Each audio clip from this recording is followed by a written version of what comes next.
Good evening and welcome to Law Talk, the show that brings the law, the Constitution, and the events of today to you each month. Tonight, myself, James Barrett, and Mark Malachowski are going to look at some of the law and the events as they apply to each one of you. Mark, what do we have tonight? Well, tonight we're going to start out with Paul Manafort gets indicted. The second one we're going to look at is the Federal Reserve. New Fed chair has been appointed. Or selected. And number three, we're going to look at the NFL protests and police shootings. Okay, well, let's start with the Manafort. Now, Manafort used to be, for a very short time, was one of the Trump campaign officials. And I understand that he had some dirty deals with Russia. So what happened there? What happened? Manafort worked for the Trump campaign for a couple of months. But what happened is that Mueller is a guy who's a friend of Comey, who kind of works for Hillary, and Comey has been exonerating Hillary since 1996. Well, let's talk about Mueller. But what Comey did is that he got this dirty dossier that he paid this British spy for. He brought that to Trump and goes, "Oh, there's some dirt on you," and then he leaked it to the New York Times, and then he kind of created an emergency, and then he got himself fired, and he said, "Well, that's the reason for the special prosecutor, which is his buddy Mueller." Well, so this is kind of a double setup. Okay, let me talk about that story a little bit. Actually, what happened was that BuzzFeed leaked the dirty dossier, and it now turns out the law firm that represents Hillary Clinton and Fusion at GPS actually paid $9 million to Fusion, right, who in fact hired a British spy, this Christopher Steele. And guess that same law firm was the one that Holder worked with to prove that the birth certificate was good for Obama. Oh, of course, so that's the same law firm. And the funny thing about this law firm, they've been laundering money. It seems like it's at the middle of all these little events. They've been laundering money for a long time. And you know what's interesting? The way they describe it is, hey, what's about spending a few millions of dollars for my client? So Paul Manafort got indicted after about a year, and of course now the issue is that Paul Manafort was indicted by. We got to look at Bob Mueller. He's the guy who indicted him. He's the one that Comey got appointed. They're best friends. And Bob Mueller, he invented the Iraq's weapons of mass destruction that led to the Iraq War. Well, Mueller was the head of the FBI from 2001 to 2013. Yeah, but he's been in the heart of a lot of things. But he's the one who discovered the weapons of mass destruction that turned out to be there. That killed 1 million people and cost $1 trillion or $2. Yeah, okay. It's a few trillion here and there. And also, but did that go through the law firm? Then also, Mueller's the one who approved Hillary's Uranium One deal with Russia for the $140 million. Wait a minute. There's a lot of things you're throwing at us. Let's start. Well, what's really interesting? It seems like the same players are involved in all these events. You got Comey, Mueller, Clinton. Comey, oh my God, Uranium One, the Russians. Oh my God, it's Russian collusion. We're out of control. Comey investigated and exonerated Hillary from Whitewater in 1996. He also investigated her 30,000 missing emails in 2016. He scrubbed Stellar Wynn, which was the whole FISA spying on Trump and the Supreme Court and everyone else. And then he indicted Paul Manafort for not registering as a foreign agent while Manafort worked for the Democratic Party Chairman John Podesta and Tony Podesta. Okay, wait a minute. This is an interesting event. Not only was the alleged crimes of Manafort, they took place in 2005. No, but that's when he was literally 12 years ago, 11 years before the election. He was working for the Democratic chairman, Podesta, and his brother. That's Tony Podesta. And Tony Podesta was in with Bill Clinton's brother and moving the cocaine up to Arkansas. Yeah, and giving everyone the child prostitutes. Out of Mena, Arkansas. The Hillary used for all the blackmail, the child prostitutes and the cocaine. Oh yeah, I know. So anyway, one thing after another. But it's the same gang of fools. Same guys. And also, there's a U.S. Department failed coup called the Orange Revolution Ukraine. And so somehow Manafort was probably moving some money around. And so he got indicted for not registering as an agent. As a foreign agent, which is, by the way, is about as low as you can get in a federal crime. But if you look at all the criminals and all the swindlers, and I'm saying Republicans and Democrats, stealing and taking bribes, and if you just take at Congress, took like from Israel $6 million and gave them $32 billion. They never said anything, oh, we'll work for the Israel. I mean, people take money from foreign governments all the time. Indicting Paul Manafort, it's like handing out speeding tickets at the Indian S500. It's a joke. Well, the thing is, okay, let's talk about this. The only reason they even got close to Manafort was by a guy named Papadopoulos. Oh, yeah, Papadopoulos. But he was Papadopoulos. Anyway, so what he did, he was over in Russia fooling around. Yeah, he's over there trying. Up hookers, he said, oh no, he said, I have access to Trump. And so stupidly, he said that to somebody who reported to the special counsel. Special counsel picked him up immediately, like months ago in July. And so what they did is, we got you. You're going down, buddy. Now you got to wear a wire. Okay, wait a minute. How many of these movies have you seen? Wear a wire? What do you mean I got to wear a wire? What am I supposed to do? Bring down Trump. And Mueller, who, by the way, funny enough, Comey, funny enough, all the same usual suspects are in the middle of it. Oh, sure. And here we go. Now, Papadopoulos comes back, and the only guy he can even come close to is Manafort, who's just another guy collecting money on K Street. Okay, as we all know, when they go like this, that doesn't mean, hey, I'm shaking your hand. That means I expect a big envelope. No, but you got to understand, if you buy a loaf of bread in the United States, 30 cents of that, now it's, let's say it's $10. It's a little more than that. Yeah, $10 for your loaf of bread. $3 of that loaf of bread, 30% of the gross national product of the United States. Everything you buy is 30% higher because of K Street.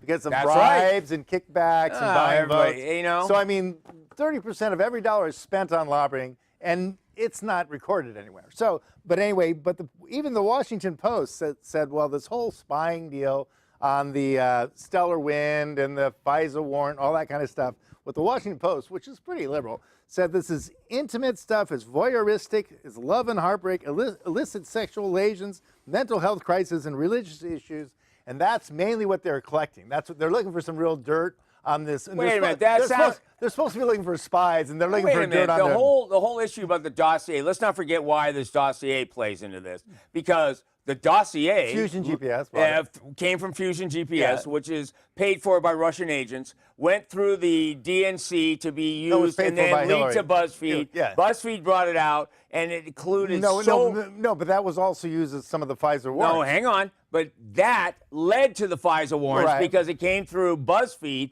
which is a defunct magazine setup.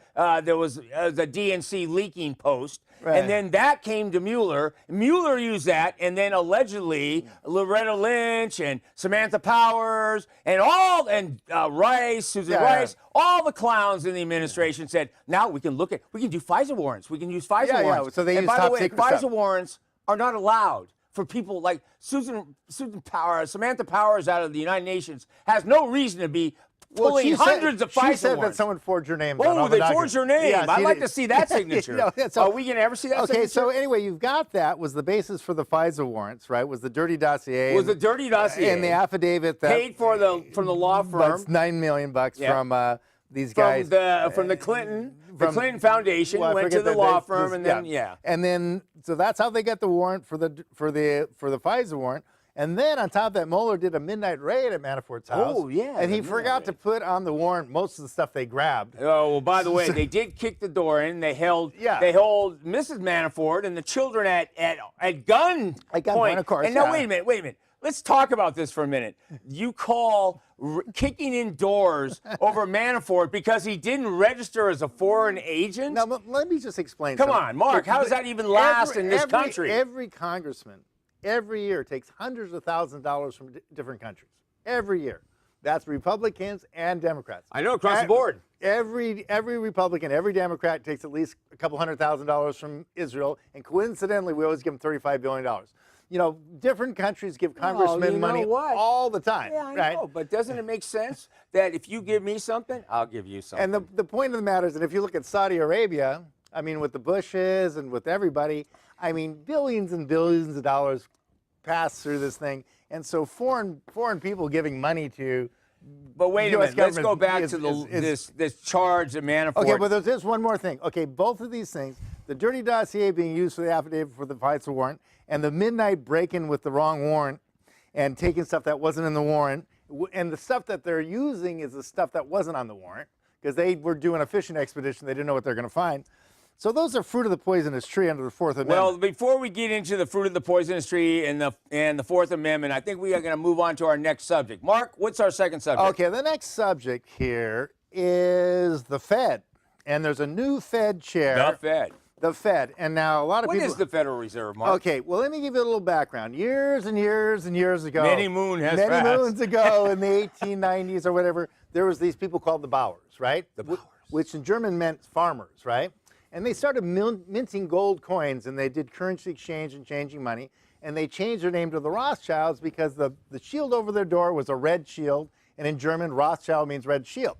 Okay, now what the Rothschilds found was they didn't really like to lend business to individuals, and they didn't like to lend businesses to lend money to businesses, right? Because those people could go bankrupt or die or something, right? And their estate would be worthless. So they figured the way they're really going to make money is to loan money for governments, because governments could always raise taxes. Well, governments can always raise taxes or sell bonds or whatever they're going to do to pay so they them can back. always pay back. Yeah, always got to pay back. And they also found out that the most expensive way to burn money is to have wars. So the Rothschilds said, look, what we're going to do is lend money to governments when they're having wars. Now, you've got to look at what the Rothschilds worked out, which is a pretty good deal. Let's For say, them. Well, let's just say the corporate rate's 8% compounded annually. So that every 9 years, that money doubles, right? But the thing is, they worked out a deal because they became the central bank that they can leverage 10 times, right? And so what they can do is they're actually making 80% interest compounded annually, and so they double their money every year. So let's say for some reason, you know, the people who worked with the central bank decide, oh, let's invade Iraq for no particular reason, right? And let's spend $1 trillion. Well, the U.S. government borrows $1 trillion from the central bank. In a year, they owe $2 trillion. In 2 years, they have $4 trillion, $8 trillion, $16 trillion, $32 trillion. So you see, we're $150 trillion in debt. That's how we got there. And that's because of these exorbitant interest rates that were being charged for the wars. So if we look at just Iraq and Afghanistan, those each $1 trillion apiece, right? And so you look, we're in 16 trillion debt. Well, that's how we got there. So, and also that's... Well, I wouldn't just say that's how we got there. Let's not forget 8 years of what we've Yeah, lived but through. I'm also saying when you're loaning money for wars, it's much better return because you need it. Because so that's what they do. Now, what happened? Now, who runs this? Okay, these folks are basically, there was a Trotsky faction of the Germans, right? And the Trotskys were Germans, and they took over in 1937. They took over Russia, right? It wasn't Russians that had the Russian revolutions and killed the Tsar. That was Germans, right? So the Germans came in, the Trotskys, and they ran Russia for a long time. They did the purges. They killed like 30 million political prisoners, and they're very famous of having the gulags and the camps and the Holodomor and everything else. Yeah, but what's a few 30 million here and there for the between parties, between friends, between countries? But these weren't people who were 30 fighting. million. These were political prisoners. These are people who had surrendered and then they tortured them. Well, you know, they thought they were going to get 3 meals and a nice place to stay. Well, what happened is they said that it's not a matter of what you did under the Trotskyites, it's what class you were. If you were a middle class or you were educated, you had to be eliminated. So that's the people they eliminated. And so, but in the 50s, okay, what happened during World War II, though, the Russians weren't going to fight for the Communist Internationale song, right? So they had to say, oh, back to Mother Russia. And so after World War II, those Trotskyites got pushed out. Where did they go? They came to the United States, okay? And wait a minute. Are you telling me they came here? Yeah, they came here. These same people. The same people. They wanted to kill all those people in Russia. Came here, but I don't see any bodies in our street. Okay, well, here's what they did. Where are the bodies, Okay, Mark? well, now we kind of export those to other countries. Or is it monetary bodies? Okay, so what they did is they split in two. They formed the Progressives, right, party, but they also formed the neoconservatives, or the neocon, which is the controlled opposition, right? And so this is how they worked it. The Marxist oligarchy loans the money to the U.S. government for wars, and they collect huge interest, right? And neocons like Bob Mueller, who invented the Iraq weapons of mass destruction. Oh, weapons of mass destruction. They start the wars, right? And then, of course, in public they fight each other, but they're now buddies. you're trying to make it sound like starting the war is just a money-making event. Well, not really. Starting the war is not the money. It's the interest off the wars. It's the interest off the war is the money-making Yeah, affair. so you've got Wolfowitz and Mueller and all these guys. Well, these guys have been around forever. And, of course, they've been doing the same scam. So how did they get their cut? Okay, This is an interesting thing. I want to know how they got their cut. Okay, this is like, so how does Soros to make his money? Yeah. So he can take over countries? Okay, let's say you know someone at the Fed, and you know that, okay, if they're going to do 3 basis points, which is whatever, you know, 100th of a percent or something. You're talking about if they're going to raise or lower the if they're going interest to raise rate. or lower rates, okay? Yeah. Well, if you know that ahead of time, you know where to buy oil or gold or anything else, and you make billions or trillions, right? And so it's insider information. So Soros knows when the Fed's going to change something, and so he buys oil or marks or whatever. And so it's a rigged game. They can't lose. That's why they've got unlimited wealth. And then they also run like the movies and entertainment. That's so they get unlimited sex. And so if you join these guys, like the Clintons gave everyone unlimited child prostitutes and cocaine.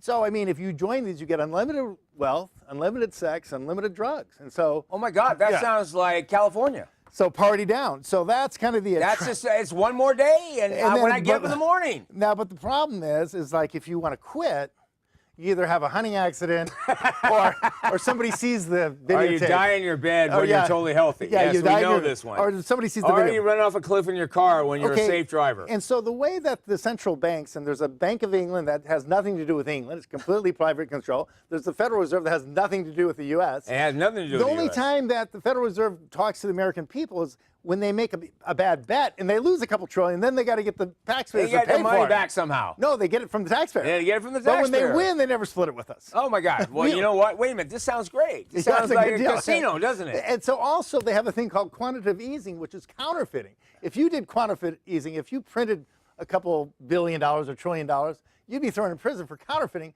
because what that's diluting your stock. It's diluting the economy. That's why a house costs $1 million instead of 100,000 because the Marxist oligarchs took all that off the top. They diluted your fund. But what happens is they call that quantitative ease, and everyone's like, "Oh, well, that's cute." So they do, and they always leverage 10 to 1, and you always pick up the tab when they lose. So that's how they make the money. Okay, so then let me just tell you something. It seems like being appointed the head of the Fed, it becomes a very important issue. Well, because yeah. you want to make sure whoever you appoint is going to work for you. Well, and what it's going to hap- do what you want to do But because you want to make that cut. Well, I like Taylor because he had a calculation where he talked about the nominal fund rate, the rate of return, the rate of inflation, target inflation, I mean, about real economic formula. Yeah, he had a formula. Well, they didn't want him because they They didn't want him. They wanna It say- was too real. And I'm saying if people want to see this, they should go. I think it was Bernie Sanders was interrogating or interviewing in Congress. I think it was Bernanke, and he's going, "What did you guys do with that $500 billion?" And he goes, "Well, we gave it to banks to save them." He goes, "Which banks did you give it to?" He goes, "I'm not telling." And he goes, "But we just paid you $500 billion. I can tell where the money goes." "I don't have to." I don't have to tell you So because we're the Fed. the Fed We doesn't- don't have to tell you anything. Okay, what's funny But about you know what's funny? Everyone thinks the Fed's part of the government. Well, that's why you it's know called, this. But the Bank of England's called the Bank of England, but it's got nothing But to it do with has England. nothing to do with And the England. Central Bank of Europe has nothing to do with those governments. It's right? not central. So these guys are all they're all basically Trotskyites, and they all work together, and they're all really smart. And basically, they run the world, and how they run the world is by controlling the flow of money. And they brag about it. They say, "We don't need the votes if we control the flow of the money." Well, you know, on that happy note, I think we're going to move on to our third subject, Mark. And I understand we're talking about a patriotic song. Okay. What is our third subject tonight, Mark? Well, we've got the NFL protests, and this started out with Kaepernick. Oh, you mean Colin Kaepernick, that fantastic quarterback that lost the Super Bowl for the 49ers? Yeah, he kind of bumbled. Yeah, you know, the guy that bumbled couldn't go 4 yards and 4 plays. Four Yeah, yards we to know foreplay. that. But what happened? It was pretty marked after that wasn't that. the kind of foreplay he likes. Okay, so anyway, he teamed up with Linda Saussure, okay, as kind of the, Oh, by the way, why jihadist. don't you tell our audience who that person is? Well, Linda Saussure is the one who believes in jihadism for all of America, and which means, Sharia law in America. which means well, we should talk about that a little. Sharia law, under the First Amendment Sharia law, well, if you're not Muslim, you either got to pay half your gross to Muslims or you get your head chopped off. So, and if you say anything that might offend Muslims, you get your head chopped off. And so there's a lot of head chopping lot off. of heads There's a lot of getting head chopped chopping off. off. And Second Amendment, I'm pretty sure if you're not in ISIS, you don't get a gun. There's not a lot of Second Amendment in Sharia law, okay? And then it's pretty much. And then Fourth Amendment. It's either Fourth one- Amendment. I don't yeah, think you have any rights against social No, right to counsel is and your right to the act. Six, well, yeah, that's Fifth about the only Amendment, counsel Fifth you're going to get. Amendment, I think they get people to confess pretty regularly.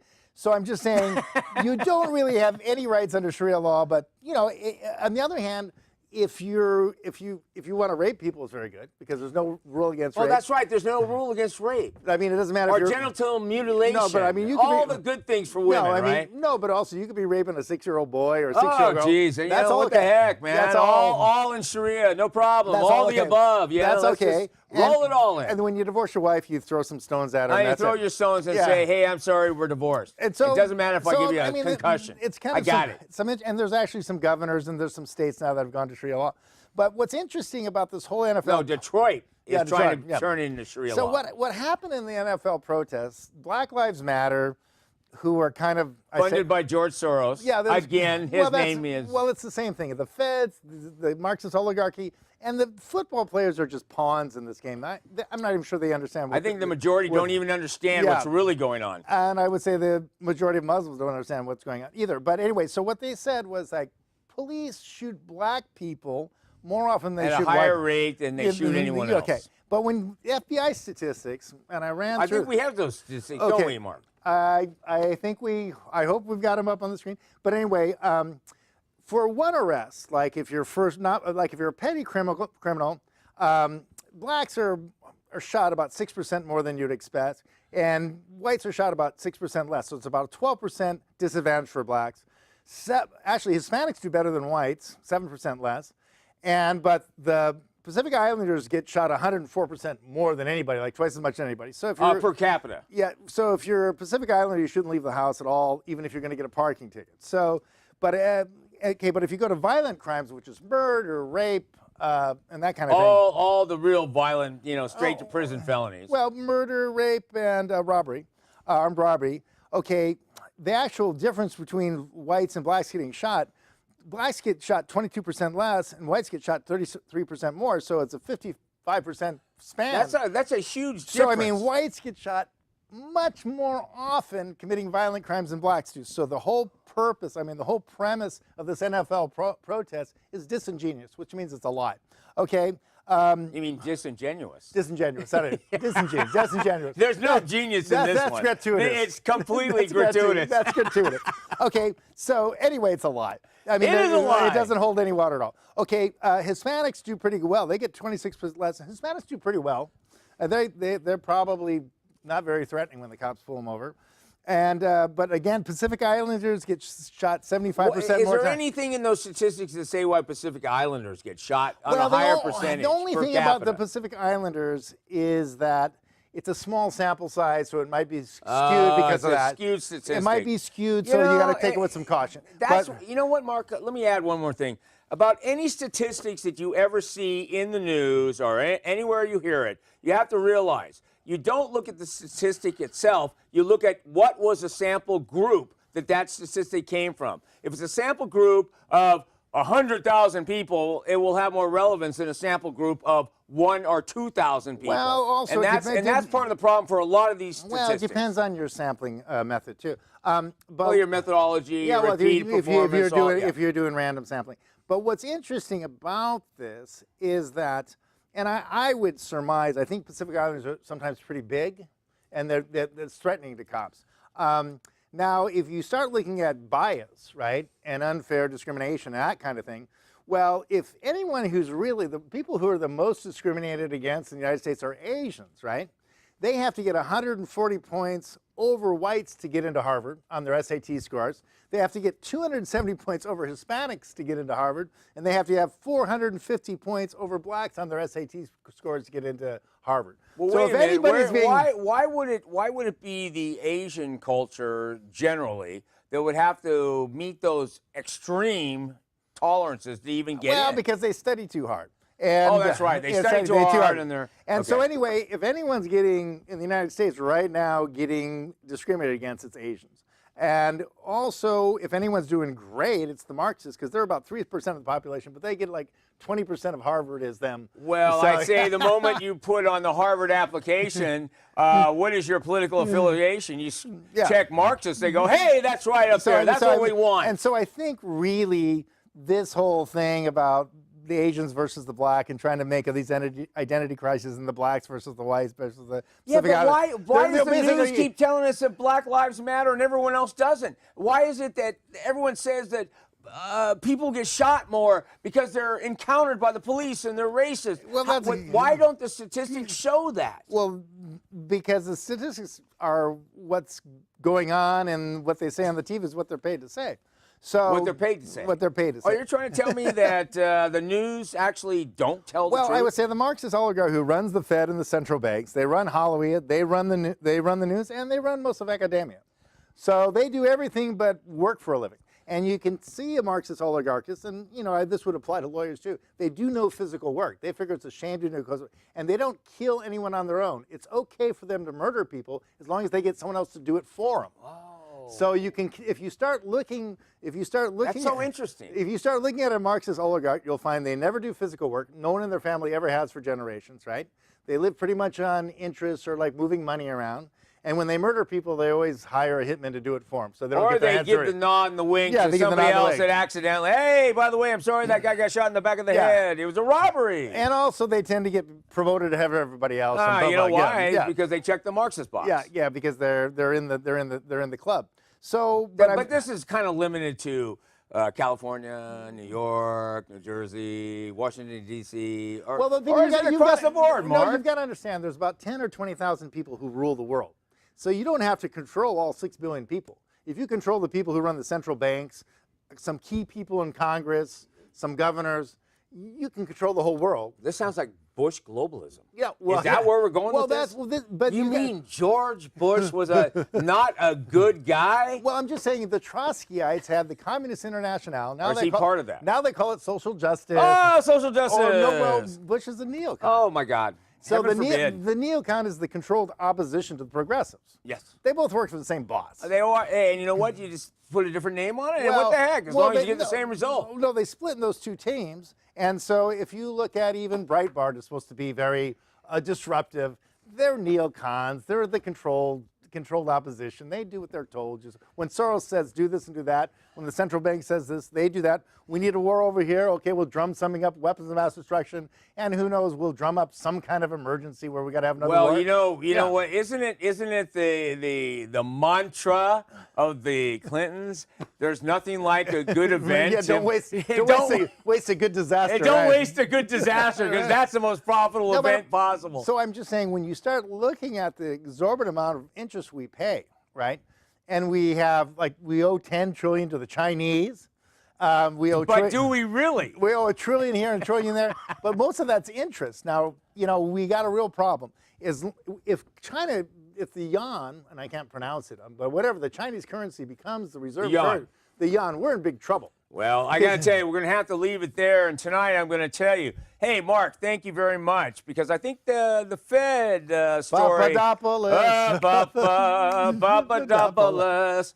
And I'll tell you something else, Mark. Not registering as a foreign agent is really not a crime. Like I said, and that was from 205. Let's not forget what year that was. Let's not forget what it was really about. If you look at the guys he's running around with, Democrats and Republicans. Oh my God! That's like handing. Who paid the most? That's like handing out speeding tickets at the Indianapolis 500. Yeah, that's right. It's a joke. And you know who's doing that?